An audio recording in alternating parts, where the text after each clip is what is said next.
Y este es el que entra al cuerpo cuando nos infectamos.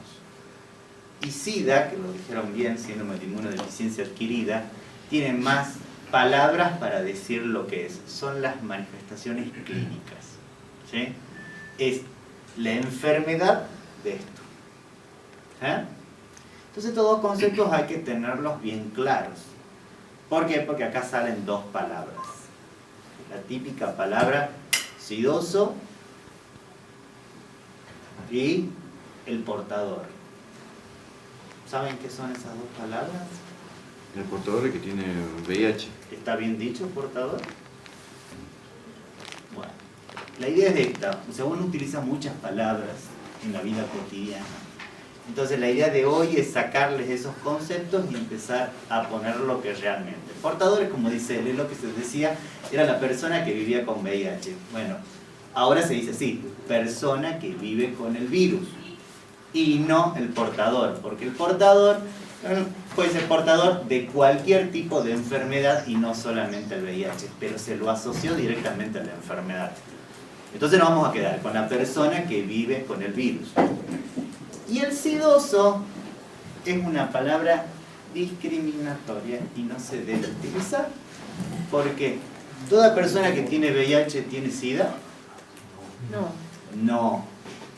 Pero bueno, pero la asociación tan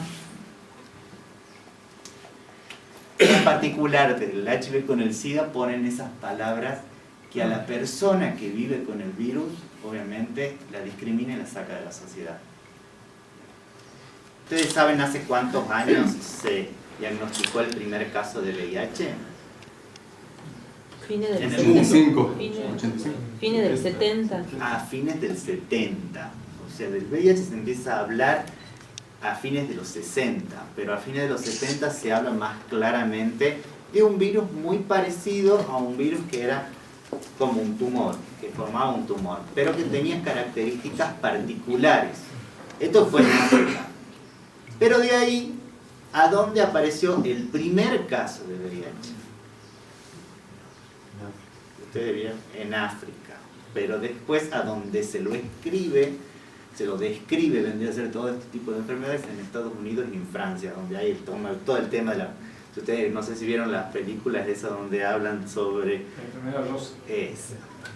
Entonces ahí es donde empieza todo el tema y se habla de un grupo particular donde empezaron a tener un montón de enfermedades que eran particulares para ese grupo de una sociedad. ¿En qué grupo se lo vio? En los homosexuales. ¿Sí?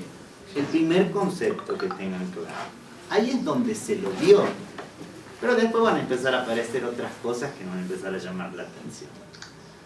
En Argentina, ¿cuál fue el primer caso? ¿En qué año? Más o menos. Piensan. En el 85, 90.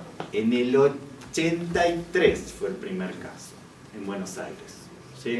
Es un caso exportado porque es un hombre que tenía sexo con hombres, que venía desde Europa y empieza con su enfermedad y se hace atender en Buenos Aires. Y de ahí, bueno, uno empieza a decir que empezaron a aparecer los casos positivos de VIH. ¿Y en Salta en qué año? Piensa. En el 85. Ah, es porque no hay el caso del adicto que estaba en el pecho Alfredo, No, ¿no? Como uno anterior. un anterior. Pues se armó todo un destierro. Pero, exacto, pero ese fue del 87, pero del 85 fue el primer caso. Si ustedes se ponen a ver, entre el 83 y el 85 fueron 2 años y ya apareció el primer paciente acá en Salta. Como ustedes ven, los pacientes con SIDA a partir del año 96 empezaron a decaer. ¿Y ustedes por qué piensan que es esto? Porque es la campaña, es una campaña de cuidado, de prevención. Una la campaña de prevención y otra El medicamento, es el tratamiento. ¿Sí? El tratamiento hace de que desaparezcan los síntomas de SIDA. Obviamente que esta epidemia, porque esto se dice epidemia, ustedes saben lo que significa epidemia, ¿no? ¿O no? Que es a nivel mundial, ramificación. ¿no? Entonces, esta epidemia se estabilizó, quiere decir de que, o sea, que tenemos los mismos casos hace más de 20 años. Pero a partir del tratamiento, si no tuviéramos un tratamiento, esto, bueno, ¿sí? Pero ¿cómo es que en Salta avanzan los casos? Pues yo tengo entendido, o no sé si tengo mala información.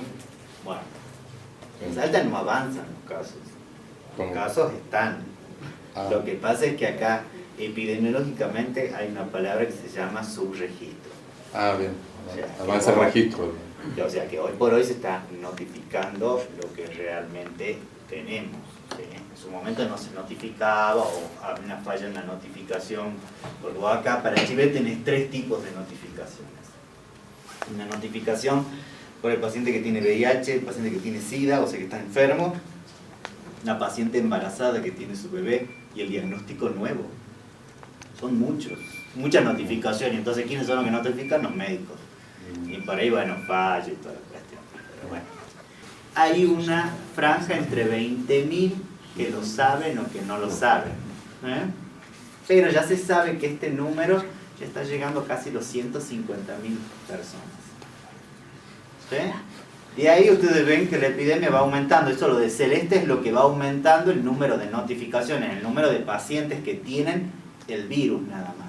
¿Sí? Lo que ven acá, los porcentajes estos, más o menos te habla de que 4 de cada 1000 son adultos. Del 12 al 15% son hombres que tienen sexo con hombres. 7% son usuarios de drogas.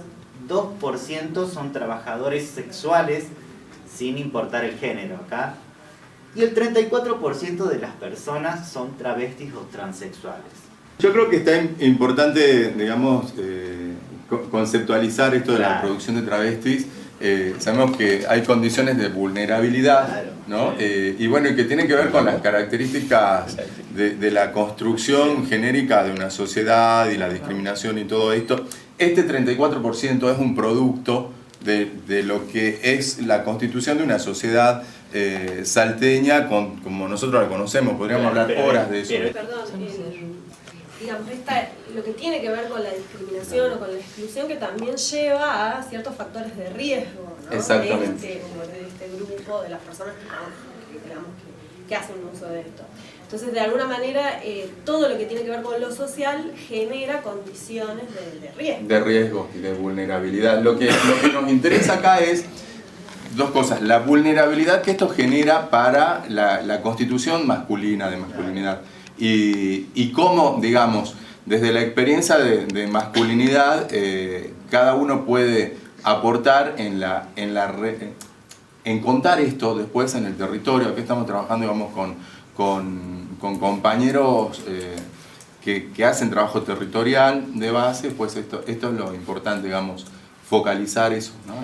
Sí, la idea de verdad es que no se queden con un concepto de que dicen si todos los travestis o trans son igual a que tienen VIH. No es así.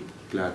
Pero que es una población muy vulnerable. Eso a ese sí, tipo ese de... es un grupo vulnerable, pero no quiere decir que uno lo toma en igualdad. Eso es lo que uno quiere desmitificar, es lo único. Pero obviamente es un factor de riesgo que hay que explicarlo. ¿Sí? Hombres que tienen relaciones sexuales con otros hombres, bueno, esta fue una realidad. Cualquier persona que tenga múltiples parejas sexuales. Y acá entra una palabra que la utilizamos todos. No hay nadie que no la deje de utilizar. La palabra promiscuo. ¿Eh? Pero la palabra... ¿Cómo? ¿Y la monogamia dónde quedó? Esto de múltiples parejas sexuales, como... Una persona que tiene múltiples parejas sexuales. No quiero decir que sea monogámico o yo sea monogámico, es una cuestión particular. Yo te hablo de la persona que vos le preguntas, ¿con cuántas personas estuviste en este año? ¿Cuántas personas estás para que yo te diga que sos promiscuo? Es relativo. Es relativo, ¿por qué? Porque para algunos puede ser 5 mucho, 2 mucho. ¿Y a quién lo dice? Sobre todo quiero saber quién se evalúa. No. ¿Cuál es el número? Ahí está el tema, porque la promiscuidad se usa mucho la palabra y se la usa para un montón de cosas. Hay parámetros diferentes. Pero uno no sabe a qué es promiscuo, porque para mí promiscuo capaz que es una persona que está con más de 30 personas y para él es una persona que está con más de uno. Exacto. Pero bueno, yo lo voy a desmitificar. La Organización Mundial de la Salud dice de que una persona es promiscua cuando está con más de 3 personas. Ah, qué conservador. En un año. ¿Eh?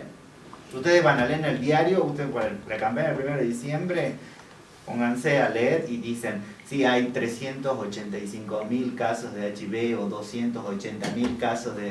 No. ¿Por qué? Porque hacen el estimativo. El estimativo no sirve.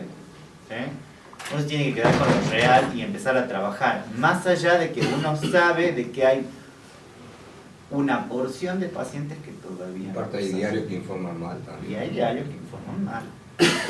Este año salió en un digital que había 24.000 casos en Salta y hay 3.600. O sea, exageran y hay un sensacionalismo también.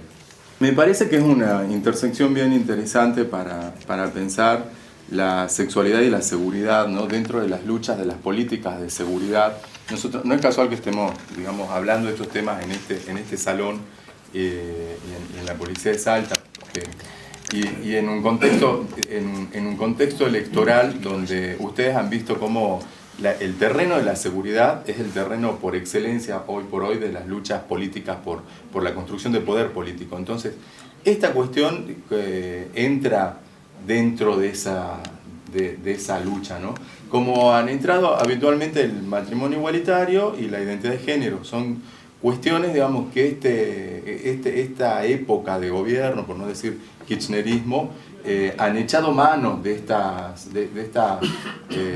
pautas culturales para construir poder político. Entonces, en ese sentido, este tipo de información a los trabajadores territoriales que están en contacto con la gente que necesita, digamos, una política pública de seguridad, hay que tratar de no distorsionarlo y de diferenciar la lucha política de construcción de poder político con el manejo de información, 25.000 casos de no sé cuánto, contra primero la desestigmatización y después el aporte real y concreto a lo que se puede hacer en una política de seguridad pública, sobre todo desde instituciones que están pensando la seguridad, ¿no?